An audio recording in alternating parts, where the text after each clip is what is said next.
Комитет по защите Кемпир-Абада призвал президента Узбекистана Шавката Мирзиёева отложить подписание соглашения. Власти Ирана проведут публичные суды в Тегеране над задержанными протестантами. Сценарий США «Ядерный ВС КНДР» вступил в финальную фазу. Иран готовится отправить России дополнительную партию оружия в 1000 единиц. Комитет по защите Кемпир-Абада призвал президента Узбекистана Шавката Мирзиёева отложить подписание соглашения по водохранилищу, расположенному на границе с Кыргызстаном. Мы, группа известных и признанных общественно-политических деятелей Кыргызстана, представляющих интересы гражданского общества и жителей сел рядом с Кемпир-Абадским андижанским водохранилищем, обращаемся к вам с просьбой отложить намеченное подписание соглашения с президентом Садыром Жапаровым до тех пор, пока не будут прояснены проблемные и спорные вопросы вокруг этого стратегически жизненно важного водного ресурса для наших народов, говорится в обращении.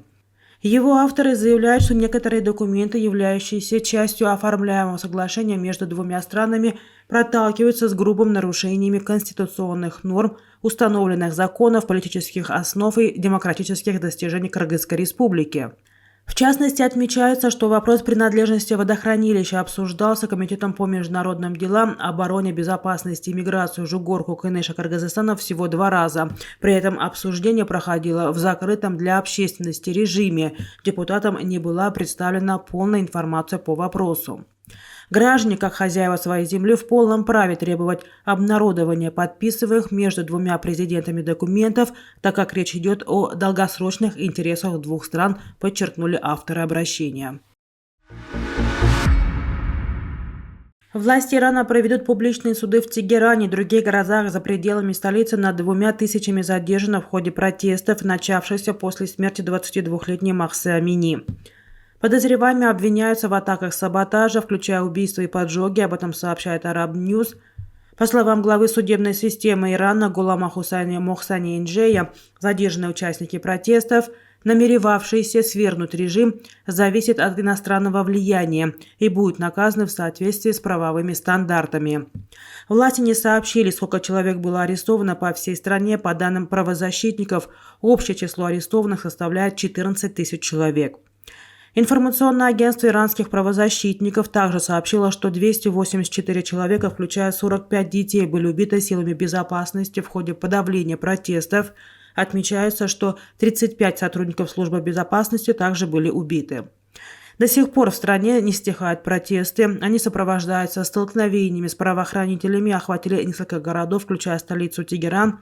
Президент Ирана Ибрагим Раиси, в свою очередь, обвинил США и президента Джо Байдена в разжигании хаоса в стране. Неназванный представитель МИД КНДР заявил, что сценарий США ядерной войны с КНДР вступил в финальную фазу. Его заявление опубликовано Центральным телеграфным агентством Кореи. Все факты отчетливо демонстрируют, что американский сценарий ядерной войны с КНДР вошел в финальную стадию, заявил представитель МИД КНДР. Он также назвал учения США и их союзников агрессивными. США – единственная страна в мире, главной целью ядерной программы которой является свержение режимов. Они должны быть готовы заплатить равнозначную цену в случае попытки применить силу против КНДР, добавил представитель МИД КНДР. В октябре ситуация на Корейском полуострове обострилась на фоне учений США и Южной Кореи. КНДР провели ряд ракетных запусков. Одна из ракет была направлена в сторону Японии. В КНДР отказались от переговоров с США и Южной Кореей.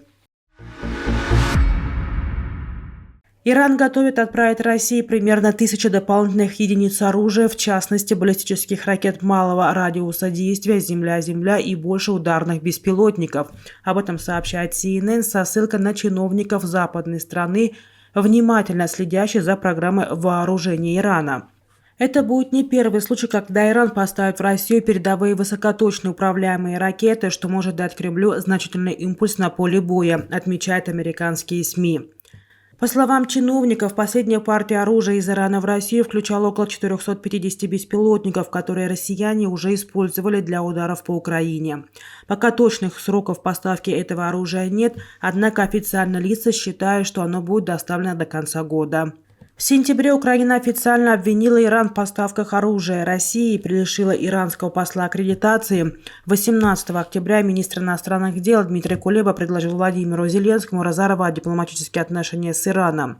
Спикер воздушных сил Украины Юрий Игнат сегодня сообщил, что Россия планирует разместить иранские ракеты на северной границе Украины. По его словам, Украине будет сложно защищаться от них теми средствами, которыми есть на вооружении.